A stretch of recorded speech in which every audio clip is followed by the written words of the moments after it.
Hey, hey, hey. I have a question. Do you like books? Well, if you do, you're in for good news. In today's video, I will be showing you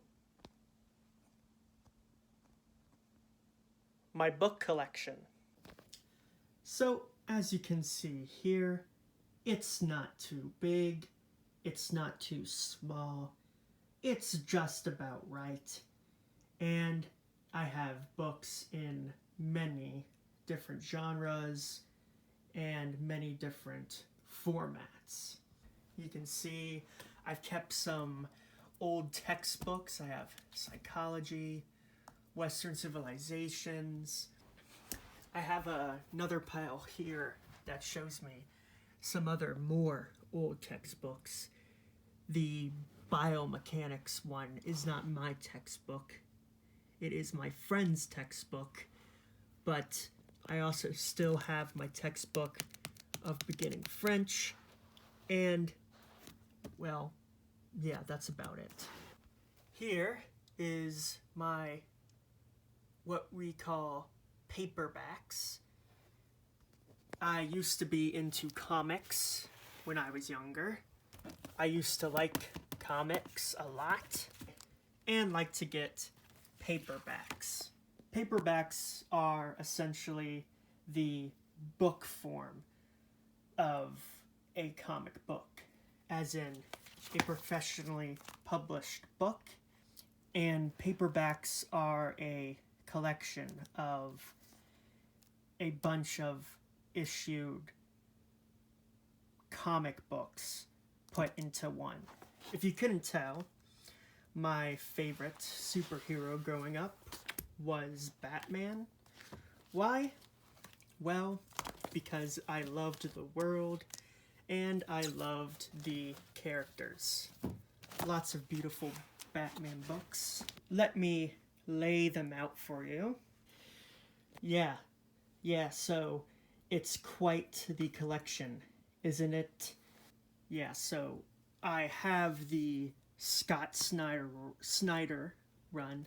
Scott Snyder was a writer for Batman comics during the early 2010s. Yeah, you have the Court of the Owls, you got Death of the Family. This is with a secret group, a conspiracy group called, obviously, the Court of Owls. And this is about the Joker, and this is his origin story. And I even have some more. This is a famous Batman book where, well, Robin dies, yeah.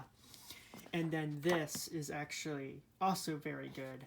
This is Nightfall, which is about, well, this is the introduction of Bane. And so the great thing about this comic book is that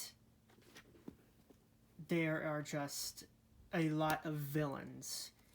You know, just the whole plot line is, if I remember correctly, all the villains escaped from Arkham Asylum, which was the, essentially, prison place for all of the mentally ill people and Batman villains. So, yeah. These two, frankly, I didn't like so much.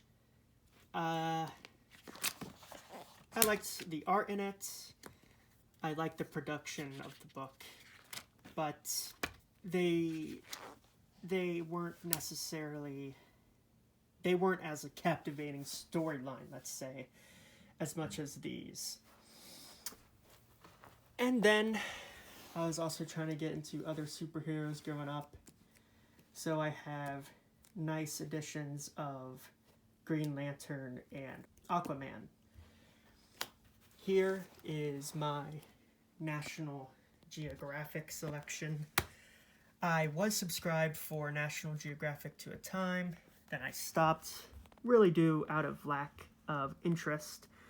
But I got magazines from August of 2020 to around, what was it? July 2022. So pretty recently, that I just stopped getting National Geographic, I look to sell all of these books, sell all of them to make some good money.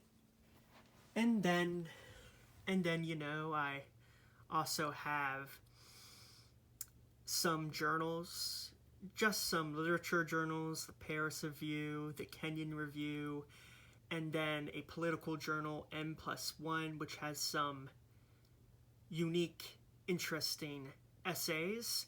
Down here, by the way, you will see a World of Art. That is a book that I use in my English through Art series. If you're interested, I did do a video on some of the paintings and artwork in this book, so you should go and check that out. Okay, great. So those are sort of the side stuff around my library or bookshelf. Now we can look at the actual real books that I have. Okay, so first off, down here, we have a bunch of Barnes & Noble edition books. If you don't know Barnes & Noble, it is a chain bookstore in the United States. The biggest bookseller, at least physical bookseller, in the United States. We have many classics here. These are the editions they had. For example, so, you know, they have these interesting covers. It's nice hardback, and yeah. It's one of those books where these book series, it's not really necessarily meant to be picked up by a reader and read. It's really meant for the nice view on a bookshelf. But they are still, I like them. Over here, in college, I was a history and international studies major. Over here we have, well, a book of amazing history, just some random history facts. And then we have a famous book in the historical profession called The Wheels of Commerce by Brodell. Forgot his first name. But this is what is called a macro history, which looks at history at a wide span. And this is all about, well, it says it, civilization and capitalism, the 15th, 18th century, volume 2. So it's volume 2 in a series, but I saw it at my local bookstore, a very cheap bookstore, so I thought I would get it. Then we have here, again, going back to my old love of comics, my DC Comics Encyclopedia. This is a book about Hamilton, a musical, a Broadway musical by Lin-Manuel Miranda, who is the songwriter for movies, for example, like Encanto. And yeah, I was a big fan of Hamilton when that first came out. Speaking of Hamilton and all things theater, you might see on this bookshelf some plays. The Last Days of Judas Iscariot, The Government Inspector, and over here, whether you believe it or not, I am a fan of Shakespeare. So I have here my Shakespeare collection. Ooh, this is another book from one of my art videos where I talked about Japanese art. But, so yeah, I'm just starting to build my Shakespeare collection. I am a fan. I'm a fan of the period of Shakespeare, and I like studying his language and how he expresses things. Other things in the fictional realm, going back down to this book, this is The House of Leaves. It's like a cult horror book, and I can't say much about it because it would give it away. But it is a really unique idea. It didn't necessarily do it for me, meaning it didn't really move me that much. I wasn't too invested, but I still appreciated the story. Here, well, is a Jules Verne. When I was learning French, we have 20,000 Leagues Under the Sea. This is Brandon Sanderson. He is the author of the Stormlight Archive. I bought his first 2 books. Haven't finished the first one yet, but I do plan to eventually. Oh, and this is my first one there. Yeah. These are Harry Potter books. They aren't mine. I never read the Harry Potter books.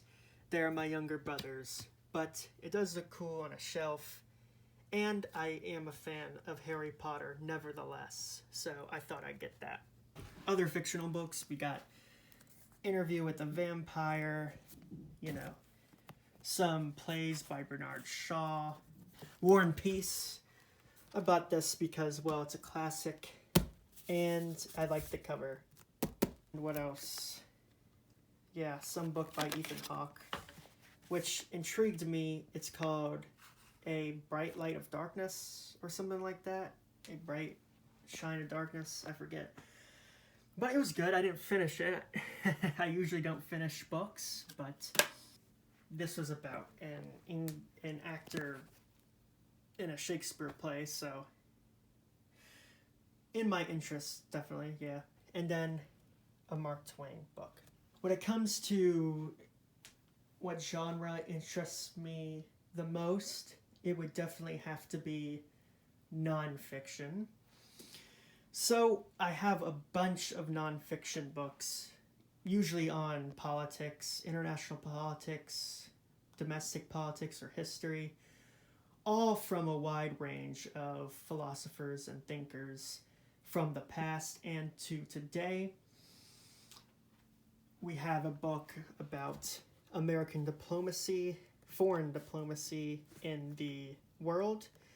We have a book which is interesting, arguing that Abraham Lincoln wasn't as good as people think.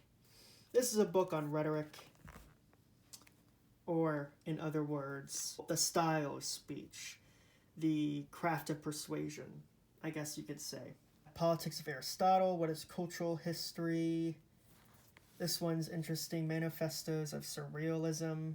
Interesting if you like art. We have some even classic essays, even by Karl Marx, for example. The 18th Brumaire of Louis Bonaparte. We have this old history book that was for free. Professors used to leave their books out in the hallway, and I just decided to grab this book, so I did. This book, The Moral Imagination, is about peace and international politics.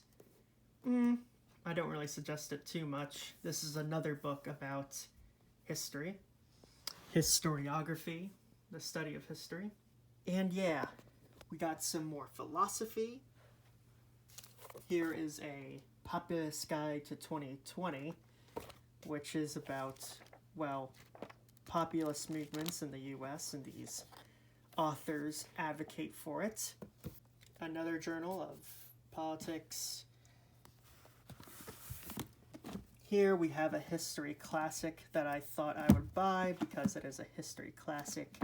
The Making of the English Working Class, which is obviously about the formation of the identity of the English working class in the Industrial Revolution. Well, yeah, guys, that is my book collection. I hope you enjoyed that video, and I hope you learned some new words. Yeah, if you want me to talk about books more in the future, just let me know down in the comments. I think that in the future I should make a video about Batman and my fandom of Batman growing up. But yeah, anything else you want to know, just let me know. Don't forget to subscribe to make sure you don't miss a video, and I will see you the next time. This is English with Alek saying goodbye.